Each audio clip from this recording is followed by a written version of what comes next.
Wow. Thank you. Thank you, DP Review, for inviting me to speak.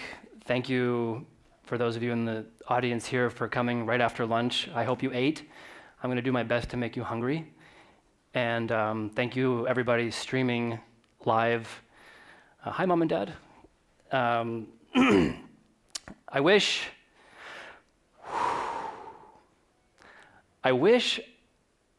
I could send a picture of this to my 22-year-old self and say, stop freaking out. It's gonna be okay.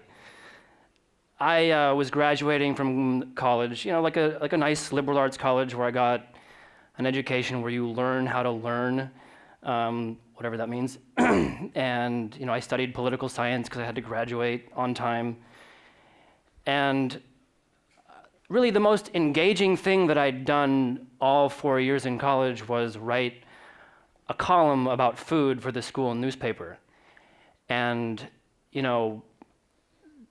I'd heard loosely that people make a living from writing about food, and I thought, okay, well that could be really cool, but I have no idea how to go about it. A lot of my friends are, going off to medical school or law school, and I'm sort of faced with this big black void in front of me.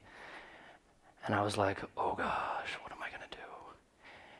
And the only thing I could do was not fear it and just dive into it and see what happens. And I went on a trip, and one conversation led to another, and I talked to a woman who was cooking. And what I realized in that conversation was, yes, I wanted to write about food, or I wanted to have a career in food storytelling, but I didn't want to write about it with just an opinion.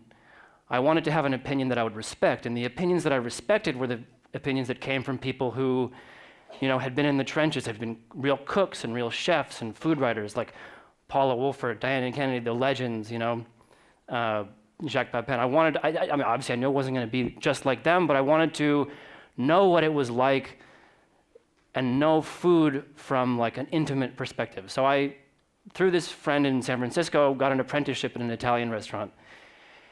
And it was a humbling experience, to say the least. I went from a place where adults, really treat you like you have something interesting to say, or at least they pretend like you have something interesting to say, to a kitchen where I was basically the village idiot.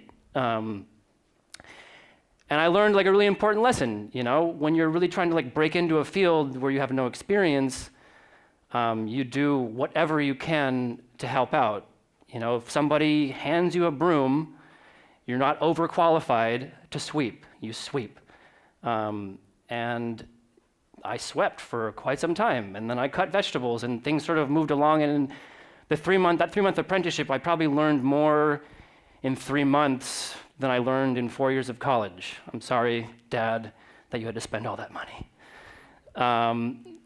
But it's kind of true. I learned a lot of interesting, wonderful life lessons. I went on to cook some more, and after a year of cooking, I realized that maybe cooking behind the line wasn't what I was meant to do. But I was still really interested in food, and there was still sort of more to explore. So I walked into a bakery, the best bakery I'd ever been to in my life, that made the best bread I'd ever tasted.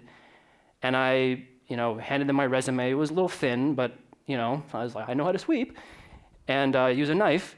I don't know anything about baking, but I quickly sort of fell into line, and I got a job making tart shells, which wasn't terribly interesting, but my goal was the bread. So I really diligently made the tart shells, and I think the owner sort of noticed that, and I struck up a friendship with him, and I became his third apprentice in bread making. And he'd been baking by himself for 15 years, and I was number 3. And we kind of had this deal. I taught him how to surf, and he taught me how to make bread. And it was wonderful. Bread there's 3 ingredients in bread. It's flour, water, and salt. And if you hand flour and water and salt to 20 different bakers, you're gonna get 20 different loaves of bread. It's that sort of personal, and the details and the nuances of fermenting a dough. I mean, it just opened a world that I really had no consciousness of. And I sort of just dove, I became obsessed. I became completely obsessed. I baked at home. It was kind of like a Japanese style apprenticeship. He wouldn't let me touch the dough for like a month. I was sweeping, of course. After a year of baking and working at Tartine, the bakery's Tartine, more on that in a minute, I started to get a little restless. My dream after college was to travel around and maybe write a cookbook about my experiences. So I packed my bags with a chef knife, a bread starter, and I started a blog. And what you see is sort of like a time capsule. It actually still exists as it is. And I knew that in order to tell stories about food, I would have to have interesting experiences, but I'd also have to show people the food. And you can write about food all you want, but nothing really beats a picture. So I bought a camera. It was just about the time when digital cameras became a little more affordable, and I took off and kind of took really seriously the idea that I had to get in there and get a good story. And my parents were always like, you need to post more on your blog. And I was like, no, but it has to be good. And I would labor over it, and I would only put out the 3 photos that I thought were halfway decent. One thing college does teach you is how to ruthlessly edit your work. That was a good lesson. And I think that definitely carries over to photography as well.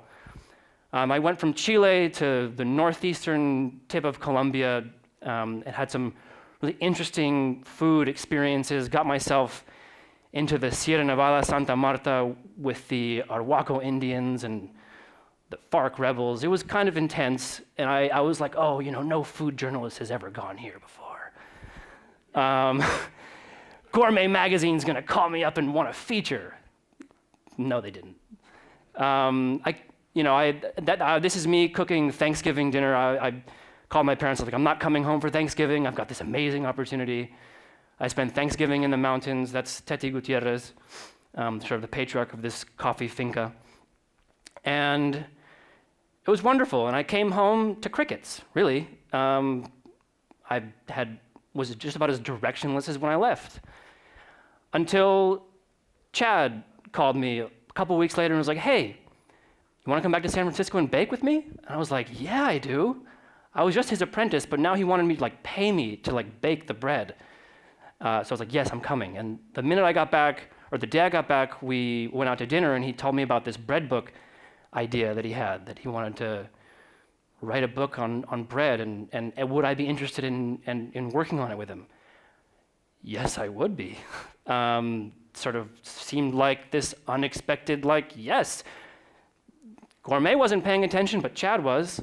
And that was, a turning point. And as we sort of started to write the proposal, I think he had this intuition that maybe his buddy who knew the bread more intimately than almost anybody else might do a good job photographing his book as well. So he asked me to photograph the book.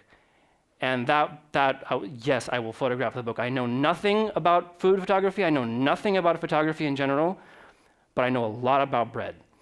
And I spent the next 2 years sort of, figuring it out.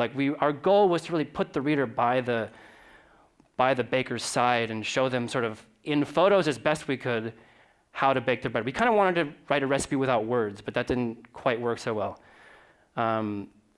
It's a 38-page recipe for how to make bread. Most of it's photography, and we try to use words where we have to point out some of the nuances. This is me figuring it out. I would lose photos. I would show up to work with a dead battery. Of course, I only had one battery back then. Any professional has 6. But I think I figured out the one important thing, the trick with food photography, at least to start, is to turn off all the overhead lights and put the food next to a window. And Tartine was blessed with 5 o'clock sun that would bounce off a cream-colored building across the street and flood the kitchen with this warm, soft light. And I was like, that looks good. I'm gonna stick with that.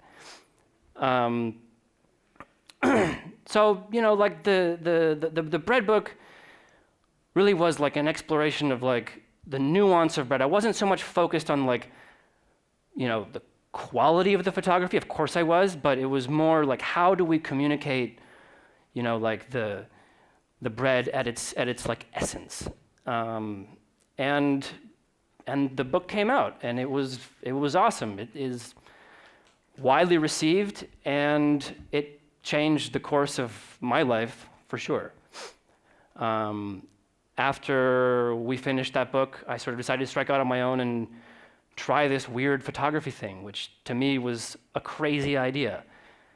I had like one wedding on the books 11 months out. Yes, I shot weddings. That's how I paid my rent for a long time. But then other cookbooks started to come in, and I sort of realized like, whoa, like cookbooks are a thing that like are important, and they offer you as a photographer kind of like this opportunity to tell like a real story, like with a beginning, a middle, and an end. And they're all different, and they're all sort of these like interesting collaborations with like people who've spent their entire lives, devoted to like a single thing. Like Chad, he devoted his entire life to bread, and what the result was something beautiful. And so, I sort of, began to get other assignments with other interesting people, like Corey Lee, a 3 Michelin star chef in San Francisco. If you don't know what 3 Michelin stars means, it's like harder to get than like a DP review gold. It's like super hard to get 3 Michelin stars. And the way he got it was by being like incredibly focused on all of the details. And so when he called me to shoot his book, I was like, are you sure? I do my best work when I'm like on the spot and improvising. Not exactly, I'm definitely like the opposite of that guy. But like every cookbook project that I have ever done, it started with like a creative conversation. And the conversation wasn't necessarily about how we see the book, but about how we see his story, his restaurant, his vision. And he sees himself at the crossroads between the United States and Asia. He's like, I have a distinctly American restaurant, and yes, we look, to Hong Kong and Korea, which is where he was born, for ingredients and inspiration, but what he was interested in was sort of like this exchange, right? And if you walk into the restaurant's like, it's like a monastery. It's like very quiet, and it's like there's a reverence for the food and for the cooking. And we wanted to capture that. But in this creative conversation that we had, we also decided that we wanted to, cover other things. Oh, I put that slide in there to show sort of kind of what a badass this guy is, and sort of it also explains sort of who he is as a chef. This is his faux shark fin soup. People love shark fins in Hong Kong. We're not going to get into the politics of that, but here in San Francisco, they make a faux shark fin soup. And he's figured out how to exactly sort of achieve the texture of shark fin, which is what people are really into. And he's got a cook, one guy who's sitting there cutting each individual strand of the shark fins for 80 people coming to dinner. And each end is like, like there's like a little tip at the end, which is the way the shark fin looks in real life. That just kind of gives you an idea of like the intensity with which, and sort of the thoughtfulness that goes into his food. So we had decided that we were going to set the calm, sort of meditative atmosphere of the restaurant kind of in stark relief with sort of like the gritty, sweaty, like world outside that inspires him, and that also like, that where his ingredients come from. And I'm always one to say yes to an international trip. So we decided to go to Korea, to the southern island of Jeju, where for the last like 150 years, the Haenyeo have been diving for seafood. So he gets a lot of his like dried seafood goods from the island of Jeju, which are gathered by these women. And I did a little bit of research, and I was like, I have to get in the water with these women. That would be awesome. I got in touch with a friend of mine who's a surf photographer, Todd Glazer, and asked him how to do it, and he gave me like a 5-minute, like crash course in water housing, and I was off to Korea, and got got in the water. And of course, like at first, all the women were like, oh, who's this guy? He's gonna drown. And I think they thought I was gonna bring them bad luck. But once I survived and once we were like on dry land, like things sort of got a little bit friendlier. And I think like one of the things with this project that I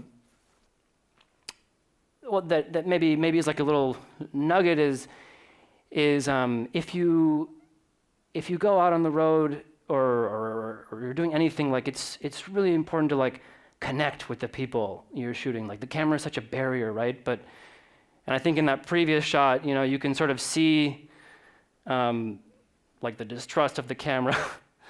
It's intense. I love that shot, but I also like this one too. I mean, that one's obviously not in the book, but we came to some sort of like beautiful understanding. And the book sort of, like as a whole, like as a physical object, really weaves together like that sort of like a calm monastery feel with, like the gritty outside world that inspires him. Not all cookbooks are full of international intrigue and adventure. I recently finished a book with Gabrielle Hamilton. She has a small restaurant in the Lower East Side of Manhattan called Prune. It's like 30 seats. The first time I walked in there a few years ago, I fell in love. I loved the decor. I loved how close you are to the people next to you. The menu's good. The people are beautiful.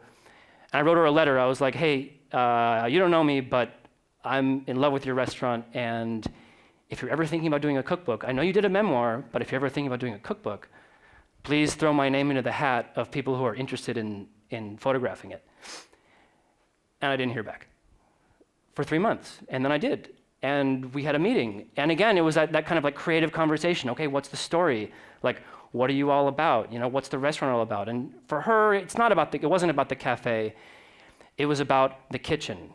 It was about this basement kitchen where they make beautiful food, but really a dingy, dark basement kitchen. I think what she said to me was, if you want to photograph this cookbook, I challenge you to find the beauty in this shithole that we call a kitchen.